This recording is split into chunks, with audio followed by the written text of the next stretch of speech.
Ban kapten AC Milan tak lagi sakral, Rafael Leao naik level.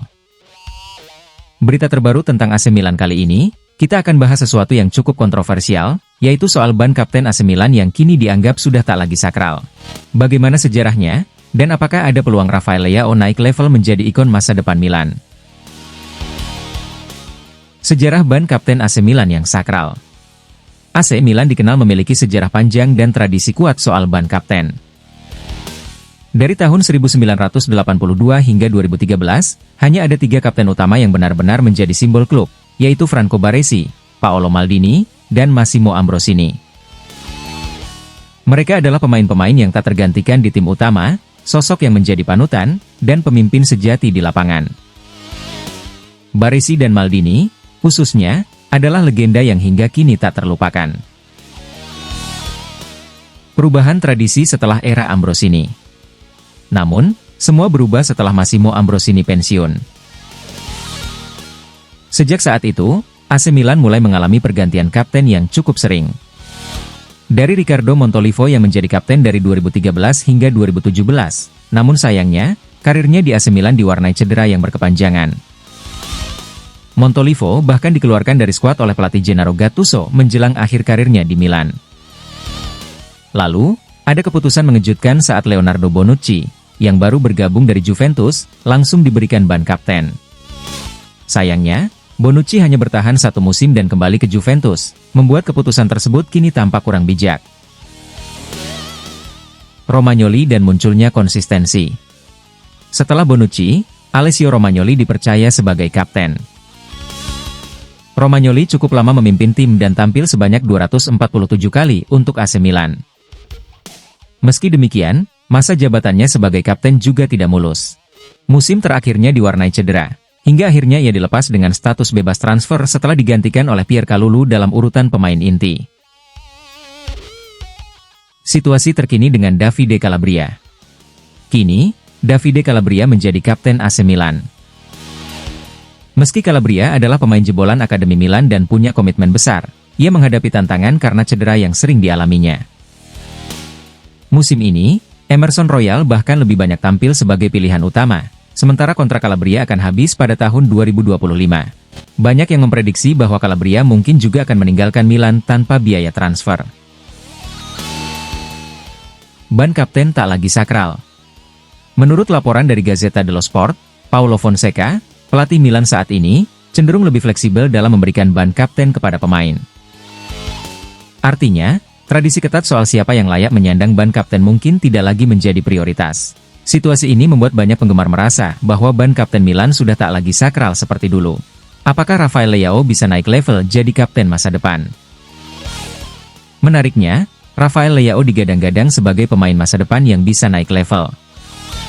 Meski belum tentu akan menjadi kapten dalam waktu dekat, banyak yang berharap Leao bisa menjadi ikon baru Milan, mengingat pengaruhnya di lapangan dan gaya bermainnya yang unik. Namun, butuh waktu dan konsistensi jika Leao benar-benar ingin mencapai level kepemimpinan seperti Baresi atau Maldini. Harapan akan kembalinya tradisi kepemimpinan kuat di Milan. Untuk mengembalikan kepercayaan pada ban kapten, mungkin Milan memerlukan sosok yang memiliki kepemimpinan sejati, seperti Sandro Tonali yang sekarang bermain di Newcastle United. Mungkinkah suatu hari Tonali kembali dan mengembalikan keagungan ban kapten AC Milan?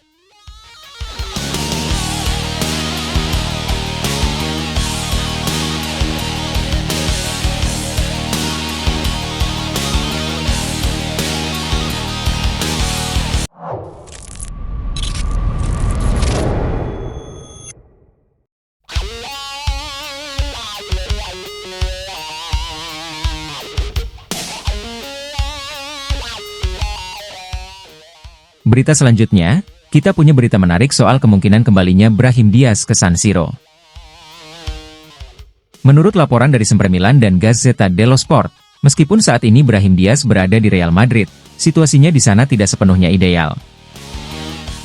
Pemain muda Spanyol ini kesulitan mendapatkan menit bermain yang konsisten di bawah asuhan Carlo Ancelotti. Kondisi ini membuka peluang bagi AC Milan untuk mempertimbangkan kembalinya Brahim ke skuad mereka. Seperti yang kita tahu, Brahim bukanlah nama baru bagi Milanisti. Selama 3 musim terakhir, Brahim sudah menjalani masa pinjamannya di Milan dan merasa sangat nyaman di klub ini. Bagi Brahim, Milan sudah seperti rumah kedua, tempat ia menemukan ritme permainan terbaiknya dan mendapatkan dukungan penuh dari para fans. Jika AC Milan berhasil membawanya kembali, tentu ini akan menjadi tambahan tenaga yang sangat berharga, mengingat kreativitas dan kemampuannya di lini tengah. Apalagi, Brahim sudah memahami gaya permainan dan atmosfer Serie A, jadi adaptasinya akan jauh lebih mudah dibandingkan pemain baru lainnya. Bagaimana menurut kalian? Apakah kembalinya Brahim Diaz adalah langkah yang tepat bagi AC Milan?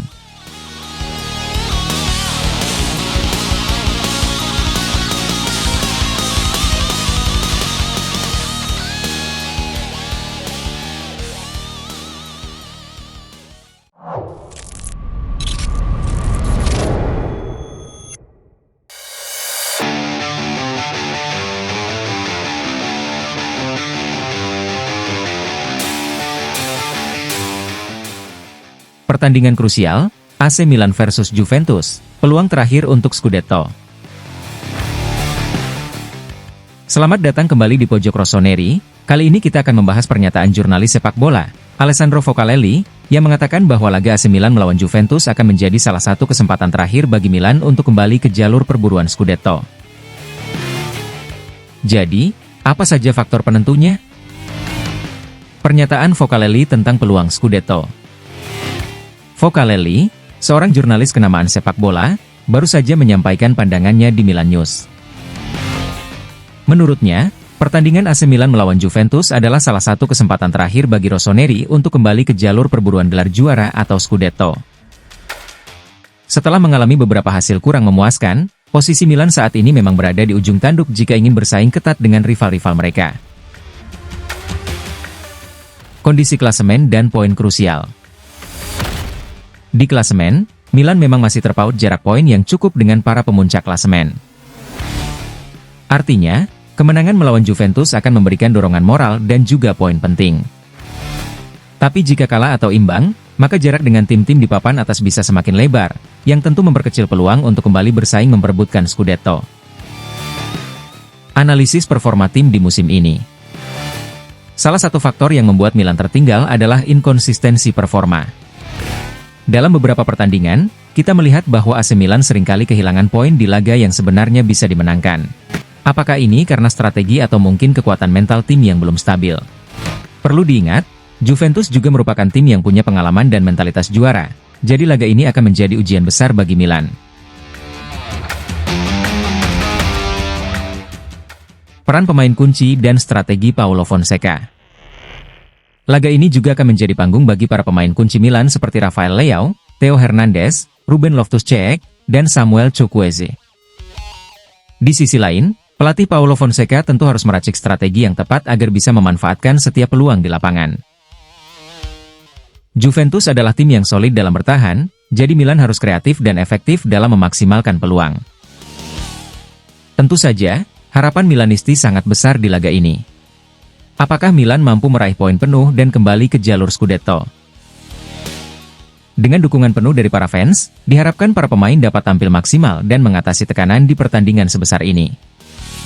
Jadi, apakah AC Milan bisa meraih kemenangan dan kembali ke persaingan Scudetto? Mari kita lihat performa mereka di laga melawan Juventus nanti.